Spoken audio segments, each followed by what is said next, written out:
Hello everyone. आज मैं doctor Savita Mishra आप लोगों को नई शिक्षा नीति 2020 के मुख्य बिंदु के बारे में चर्चा करना चाहती हूँ। जिस तरह से एक जगह रुका हुआ पानी बदबू मारने लगता है, उसी तरह से एक पुरानी पद्धति से पढ़ाई करने पर बच्चों को शिक्षा से लाभ मिलना बंद हो जाता है। यही कारण है कि भारत में समय समय पर शिक्षा नीति को बदला जाता रहा है। भारत में सबसे पहले शिक्षा नीति पूर्व प्रधानमंत्री इंदिरा गांधी जी ने 1978 में शुरू की थी। इसके बाद अगली नीति राजीव गांधी जी की सरकार ने 1986 में दूसरी शिक्षा नीति बनाई, जिसमें नरसिम्हा राव जी की सरकार ने 1992 में कुछ बदलाव किए थे। इस प्रकार वर्तमान में भारत में 34 साल पुरानी शिक्षा नीति चल रही थी, जो कि बदलते परिदृश्य के साथ प्रभावहीन हो रही थी। यही कारण है कि वर्ष 2019 में मानव संसाधन विकास मंत्रालय ने नई शिक्षा नीति का ड्राफ्ट तैयार कर जनता से सलाह मांगी थी। यह स्वतंत्र भारत की तीसरी नई शिक्षा नीति है। भारत की नई शिक्षा नीति 2020 को प्रधानमंत्री नरेंद्र मोदी जी ने अपनी अध्यक्षता में कैबिनेट ने 29 अगस्त को मंजूरी दी थी।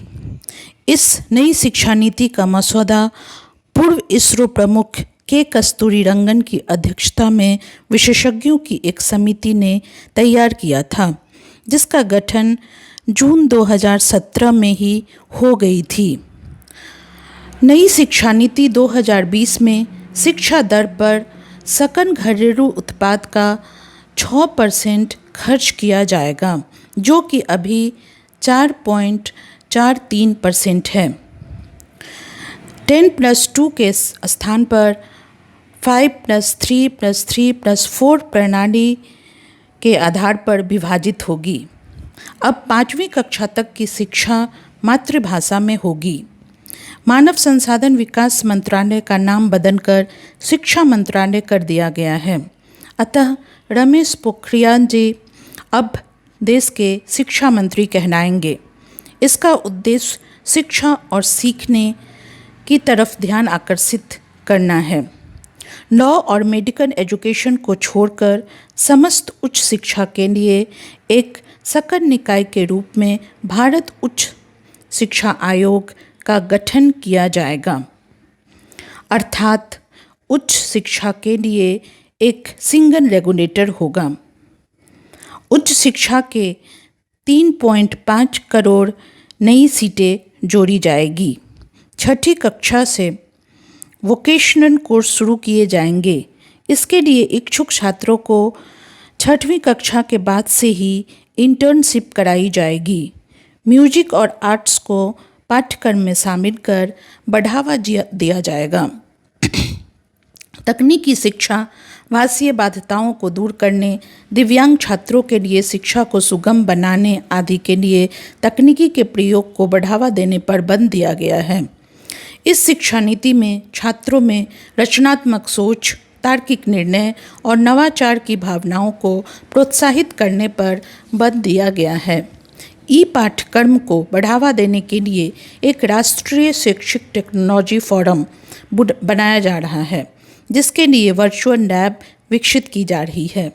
वर्ष 2030 तक उच्च शिक्षा में ग्रॉस एनरोलमेंट रेशियो 50% पहुंचाने का लक्ष्य है, जो कि वर्ष 2018 में 26.3% था। नई शिक्षा नीति 2020 का सबसे महत्वपूर्ण पॉइंट है मल्टीपल एंट्री और एग्जिट सिस्टम लागू होना। अभी यदि कोई छात्र 3 साल इंजीनियरिंग पढ़ने या 6 सेमेस्टर पढ़ने के बाद किसी कारण से आगे की पढ़ाई नहीं कर पाता है, तो उसको कुछ भी हासिल नहीं होता है। लेकिन अब मल्टीपल एंट्री और एग्जिट सिस्टम में 1 साल के बाद पढ़ाई छोड़ने पर सर्टिफिकेट, 2 साल के बाद डिप्लोमा और 3-4 साल के बाद पढ़ाई छोड़ने के बाद डिग्री मिल जाएगी। इससे देश में ड्रॉप आउट रेशियो कम होगा। अगर कोई छात्र किसी कोर्स को बीच में छोड़कर दूसरे कोर्स में एडमिशन लेना चाहे तो वो पहले कोर्स से एक खास निश्चित समय तक ब्रेक ले सकता है और दूसरा कोर्स ज्वाइन कर सकता है और इसे पूरा करने के बाद फिर से पहले वाले कोर्स को जारी रख सकता है। अभी सेंट्रल यूनिवर्सिटीज़, डीम्ड यूनिवर्सिटीज़ और स्टैंड एलोन इंस्टीट्यूट्स के लिए अलग अलग नियम हैं। नई शिक्षा नीति 2020 में सभी के लिए समान नियम होंगे। देश में शोध और अनुसंधान को बढ़ावा देने के लिए अमेरिका के नेशनल साइंस फाउंडेशन की तर्ज पर एक शीर्ष निकाय के रूप में नेशनल रिसर्च फाउंडेशन की स्थापना की जाएगी। नेशनल रिसर्च फाउंडेशन की स्थापना का मुख्य उद्देश्य यूनिवर्सिटीज़ के माध्यम से शोध की संस्कृति को बढ़ावा देना है। यह स्वतंत्र रूप से सरकार द्वारा एक बोर्ड ऑफ गवर्नर्स द्वारा शासित होगा और बड़े प्रोजेक्ट्स की फाइनेंसिंग करेगा। प्रारंभिक शिक्षा के बारे में कुछ बताना चाहती हूँ। 3 वर्ष से 8 वर्ष की आयु के बच्चों के लिए शैक्षणिक पाठ्यक्रम का 2 समूहों में विभाजन होगा। 3 वर्ष से 6 वर्ष की आयु के बच्चों के लिए आंगनवाड़ी, बाल बाटिका, प्री स्कूल के माध्यम से मुफ्त, सुरक्षित और गुणवत्तापूर्ण प्रारंभिक बाल्यावस्था देखभाल और शिक्षा, early childhood care and education की उपलब्धता सुनिश्चित होगी। 6 वर्ष से 8 वर्ष तक के बच्चों को प्राथमिक विद्यालयों में कक्षा 1 और 2 में शिक्षा प्रदान की जाएगी। प्रारंभिक शिक्षा को बहुस्तरीय खेल और गतिविधि आधारित बनाने का प्राथमिकता दी जाएगी। अर्ली चाइल्डहुड केयर और एजुकेशन से जुड़ी योजनाओं का निर्माण और क्रियान्वयन केंद्रीय मानव संसाधन विकास मंत्रालय, महिला एवं बाल विकास मंत्रालय, स्वास्थ्य और परिवार कल्याण मंत्रालय व जनजातीय कार्य मंत्रालय के साझा सहयोग से किया जाएगा। बुनियादी साक्षरता और संख्यात्मक ज्ञान पर एक राष्ट्रीय मिशन तैयार किया जाएगा। नेशनल एजुकेशन पॉलिसी में MHRD द्वारा बुनियादी साक्षरता और संख्यात्मक ज्ञान पर एक राष्ट्रीय mission, national mission on foundational literacy and numeracy की स्थापना की मांग की गई है। राज्य सरकारों द्वारा वर्ष 2025 तक प्राथमिक विद्यालयों में कक्षा 3 तक के सभी बच्चों में बुनियादी साक्षरता और संख्यात्मक ज्ञान प्राप्त करने हेतु इस मिशन के क्रियान्वयन की योजना तैयार की जाएगी। भाषाई विविधता को बढ़ावा और संरक्षण देने के लिए नेशनल एजुकेशन पॉलिसी 2020 में कक्षा 5 तक की शिक्षा में मातृभाषा, स्थानीय या क्षेत्रीय भाषा को अध्यापन के माध्यम के रूप में अपनाने पर बल दिया गया है। साथ ही इस नीति में मातृभाषा को कक्षा 8 और आगे की शिक्षा के लिए प्राथमिकता देने का सुझाव दिया गया है। स्कूली और उच्च शिक्षा में छात्रों के लिए संस्कृत और अन्य प्राचीन भारतीय भाषाओं का विकल्प उपलब्ध होगा, परंतु किसी भी छात्र पर भाषा के चुनाव की कोई बाध्यता नहीं होगी। बधिर छात्रों के लिए राष्ट्रीय और राज्य स्तर पर पाठ्यक्रम सामग्री विकसित की जाएगी तथा भारतीय संकेत भाषा इंडियन साइन लैंग्वेज को पूरे देश में मानकीकृत किया जाएगा। नेशनल एजुकेशन पॉलिसी 2020 के तहत भारतीय भाषाओं के संरक्षण और विकास के लिए एक भारतीय अनुवाद और व्याख्या संस्थान, Indian institute of translation and interpretation, Farsi, Pali और प्राकृत के लिए राष्ट्रीय संस्थान या संस्थान, नेशनल इंस्टीट्यूट और institutes for Pali, Persian and Prakrit स्थापित करने के लिए उच्च शिक्षण संस्थानों में भाषा विभाग को मजबूत बनाने एवं उच्च शिक्षण संस्थानों में अध्यापन के माध्यम से रूप में मातृभाषा, स्थानीय भाषा को बढ़ावा दिए जाने का सुझाव दिया गया है। पाठ्यक्रम और मूल्यांकन से जुड़े कुछ सुझाव। नेशनल एजुकेशन पॉलिसी 2020 में एक ऐसे पाठ्यक्रम और अध्ययन प्रणाली विधि के विकास पर बल दिया गया है जिसके तहत पाठ्यक्रम के बोझ को कम करते हुए छात्रों में 21वीं सदी के कौशल के विकास, अनुभव आधारित शिक्षण और तार्किक चिंतन को प्रोत्साहित करने पर विशेष ध्यान दिया गया है। इस नीति में प्रस्तावित सुधारों के अनुसार कला और विज्ञान, व्यावसायिक तथा शैक्षणिक विषयों एवं पाठ्यक्रम व पाठ्येतर गतिविधियों के बीच बहुत अधिक अंतर नहीं होगा। कक्षा 6 से ही शैक्षिक पाठ्यक्रम में व्यावसायिक शिक्षा को शामिल कर दिया जाएगा और इसमें इंटर्नशिप की व्यवस्था भी दी जाएगी। राष्ट्रीय शैक्षिक अनुसंधान और प्रशिक्षण परिषद national council of educational research and training द्वारा स्कूली शिक्षा के लिए राष्ट्रीय पाठ्यक्रम रूपरेखा national curricular framework for school education की तैयारी की जाएगी। नेशनल एजुकेशन पॉलिसी 2020 में छात्रों के सीखने की प्रगति की बेहतर जानकारी हेतु नियमित और रचनात्मक आकलन प्रणाली को अपनाने का सुझाव दिया गया है। साथ ही इसमें विश्लेषण तथा तार्किक क्षमता एवं सैद्धांतिक अस्पष्टता के आकलन को प्राथमिकता देने का सुझाव दिया गया है। छात्र कक्षा 3, 5 और 8 के स्तर पर स्कूली परीक्षाओं में भाग लेंगे, जिन्हें उपयुक्त प्राधिकरण द्वारा संचालित किया जाएगा। छात्रों के समग्र विकास के लक्ष्य को ध्यान में रखते हुए कक्षा 10 और कक्षा 12 की परीक्षाओं में बदलाव किए जाएंगे।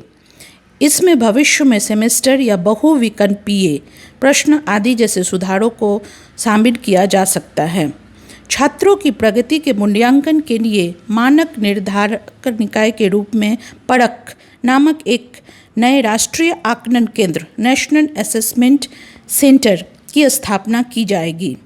छात्रों की प्रगति के मूल्यांकन तथा छात्रों को अपने भविष्य से जुड़े निर्णय लेने में सहायता प्रदान करने के लिए कृत्रिम बुद्धिमत्ता आर्टिफिशियल इंटेलिजेंस आधारित सॉफ्टवेयर का प्रयोग किया जाएगा।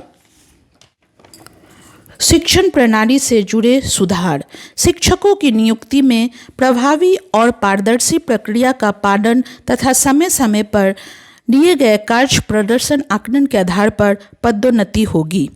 राष्ट्रीय अध्यापक शिक्षा परिषद वर्ष 2022 तक शिक्षकों के लिए राष्ट्रीय व्यावसायिक मानक national professional standards for teachers का विकास किया जाएगा। राष्ट्रीय अध्यापक शिक्षा परिषद द्वारा एनसीईआरटी के परामर्श के आधार पर अध्यापक शिक्षा हेतु राष्ट्रीय पाठ्यचर्या की रूपरेखा national curriculum framework for teacher education 2021 का विकास किया जाएगा।